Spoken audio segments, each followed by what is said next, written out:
Hi friends, welcome to my channel success point. आज हम मध्य प्रदेश का प्राचीन इतिहास पढ़ने वाले हैं, तो वीडियो को स्टार्ट करते हैं।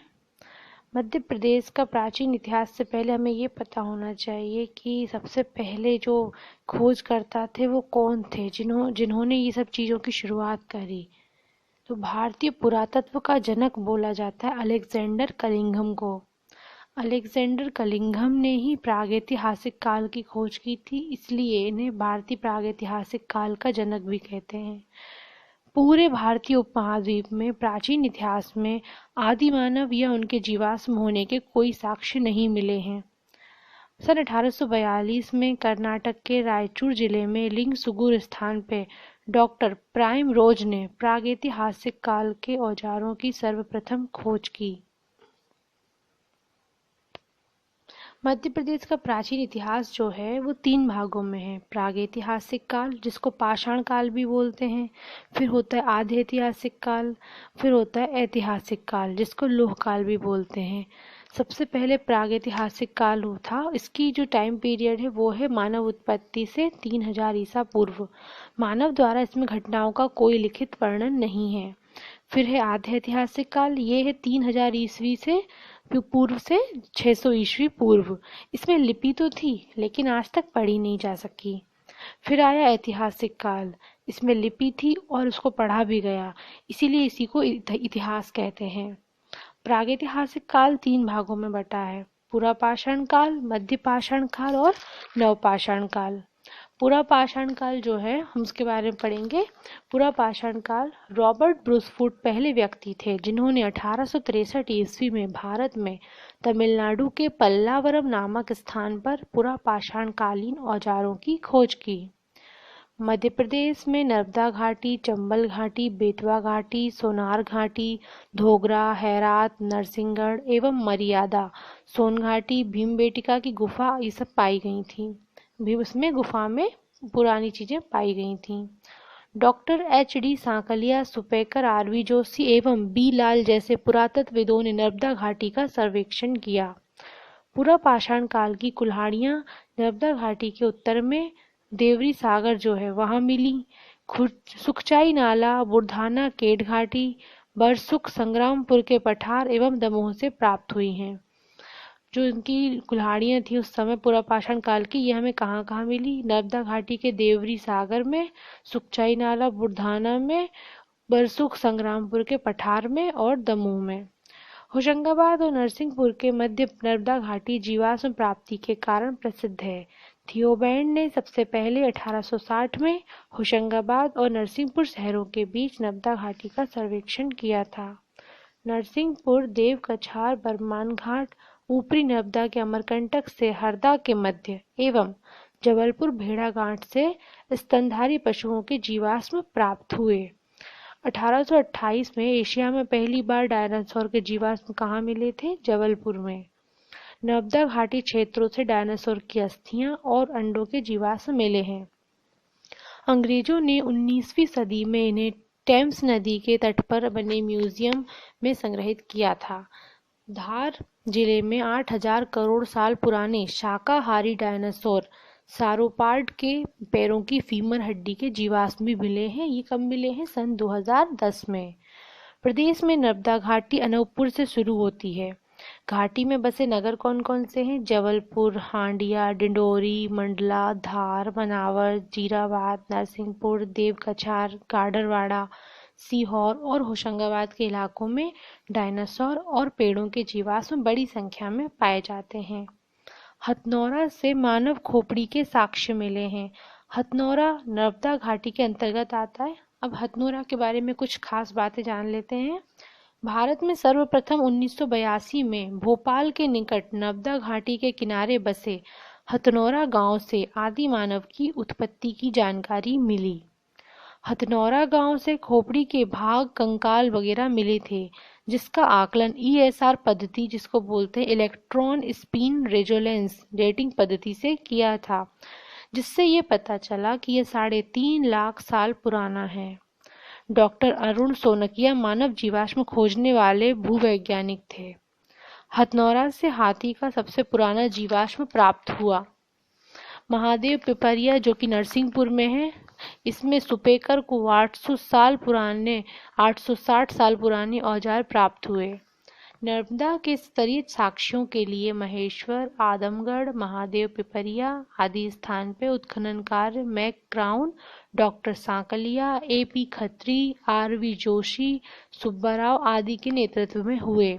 मालवा क्षेत्र में चंबल घाटी के मंदसौर तथा नाहरगढ़ में A.P. खत्री, S.K. श्रीवास्तव एवं B.S. वाकणकर द्वारा पुरापाषाण कालीन औजार खोजे गए हैं। V.V. लाल द्वारा ग्वालियर से पुरापाषाण कालीन औजारों की खोज की गई। निसार अहमद द्वारा सोनघाटी के उत्खनन में कई स्थानों से अवशेष प्राप्त किए गए हैं।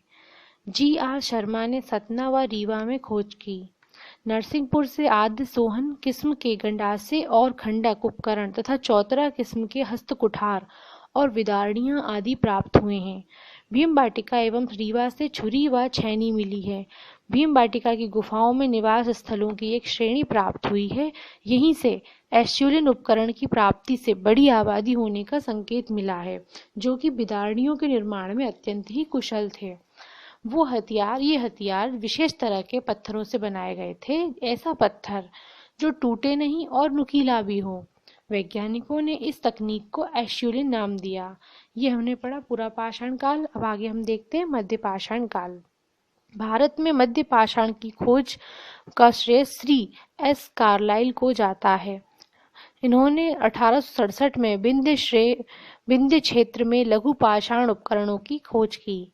मध्य प्रदेश में इस काल की संस्कृति का महत्वपूर्ण स्थल जबलपुर के समीप बड़ा शिमला नामक पहाड़ी है, जहाँ से विभिन्न अस्त्र प्राप्त हुए हैं। बागौर राजस्थान, आदमगढ़ होशंगाबाद, भीमबाटिका रायसेन, इन जिलों में सबसे पहले पशुपालन के साक्ष्य मिले हैं। और इसी समय ये भी साक्ष्य मिला है कि इस समय लोगों ने कुत्तों को पालतू पशु बनाया था। V.V. मिश्र इन्होंने ब्लेड अवयव खोजा था भीमबाटिका में। आदमगढ़ शैलाश्रय, ये कहाँ है? होशंगाबाद। यहाँ पे R.V. जोशी ने लघु पाषाण उपकरणों की खोज की। कब की? 1964 में।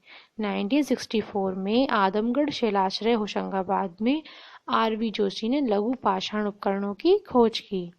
आदमगढ़ में पालतू जानवरों की हड्डियां बड़ी मात्रा में पाई गईं। आदमगढ़ मध्य प्रदेश के होशंगाबाद जिले से 2 किलोमीटर दूर है। यहाँ पे कुल 20 शैलाश्रय हैं। यहाँ आदि मानव लंबे समय तक आदमगढ़ की पहाड़ियों में निवास करते थे। कई उल्लेखनीय चित्र में जिराफ समूह वगैरह नजर आता है, तो इससे ये पता चलता है कि यहाँ जिराफ भी पाए जाते थे। आदमगढ़ पहाड़ियों में पार्क बनाने के लिए भारतीय पुरातत्व सर्वेक्षण विभाग द्वारा भी एक ड्राइंग डिजाइन तैयार किया गया है। नवपाषाण काल। इस युग के प्रमुख औजार सेल्ट, कुल्हाड़ी, बसूला इत्यादि पॉलिशदार रूप में मध्य प्रदेश के सापथर, एरण, गढ़ी मोरीला, जो सागर है उसी के क्षेत्र हैं एरण और गढ़ी मोरीला। जबलपुर इसके क्षेत्र है मुनई, कुंडम, बुढ़चेका। दमोह का है हटा। होशंगाबाद, छतरपुर, जतकारा जिलों में पाए गए हैं। इस युग में मनुष्य ने कृषि, पशुपालन, मृदभांड बनाना, मृदभांड क्या होता है? जो मिट्टी के बर्तन होते हैं उसे मृदभांड बोलते हैं। तो इस युग में मनुष्य ने कृषि, पशुपालन, मृदभांड बनाना, वस्त्र निर्माण करना, गृह निर्माण, अस्त्र शस्त्र एवं अग्नि का प्रयोग करना सीख लिया था। पहिए का आविष्कार नवपाषाण काल में हुआ। नवपाषाण काल के उपकरण सर्वप्रथम H.C. मैस्यूरर ने 1860 में खींचे थे। सर जेन लुआक ने 1865 में नवपाषाण काल यानी नियोलिथिक नाम का यूज किया था। इन्होंने ही नवपाषाण काल को नियोलिथिक नाम दिया था।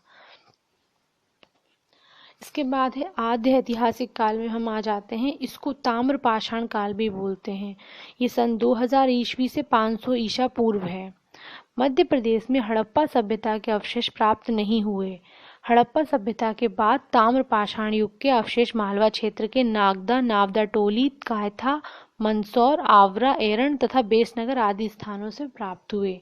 नागदा जो है वो मध्य प्रदेश के उज्जैन से लगभग 48 किलोमीटर उत्तर पश्चिम दिशा में चंबल नदी के तट पर स्थित है। सबसे इम्पोर्टेंट ये याद रखना है कि नागदा कौन सी नदी के तट पर है? चंबल नदी के तट पर है। ये एग्जाम में पूछ लिया जाता है। नागदा का परमार नरेशों के अभिलेख में नागहट नाम मिलता है। जो परमार नरेशों के अभिलेख है उसमें नागदा का नाम नागहट मिलता है। जूना नागदा नाम के पुराने गांव में चंबल नदी के तट पर प्रागैतिहासिक काल के अवशेष मिले हैं, जैसे पत्थर की गुर्रियां, मृदभांड आदि। नावदा टोली जो है वो इंदौर के दक्षिण की ओर 60 मील दूर है। नर्मदा घाटी में नावदा टोली की खुदाई 1957 से 1958 में की गई। यहाँ से प्राप्त मृदभांडों को मालवा मृदभांड भी कहते हैं। कायथा जो है वो उज्जैन के निकट काली सिंध चंबल की सहायक नदी है, जो कि उसके दाहिनी तट पे काली मिट्टी के मैदान में है। इसके खोजकर्ता हैं V.S. वाकनकर और इन्होंने कायथा को 1964 में खोजा। यहाँ से तांबे की चूड़ियाँ, कुल्हाड़ियाँ व छेनी मिली और स्टेटाइट एवं कार्नेनियम नामक कीमती पत्थर भी मिले हैं। एरन नामक ऐतिहासिक स्थल MP के सागर जिले में है। जनरल कनिंघम ने सर्वप्रथम एरिकिन नगर की पहचान एरन से की। प्राचीन सिक्कों पर इसका नाम एरिकिन लिखा है। एरन से 510 ईसा पूर्व का अभिलेख मिला है, जिसे भानुगुप्त का अभिलेख कहते हैं।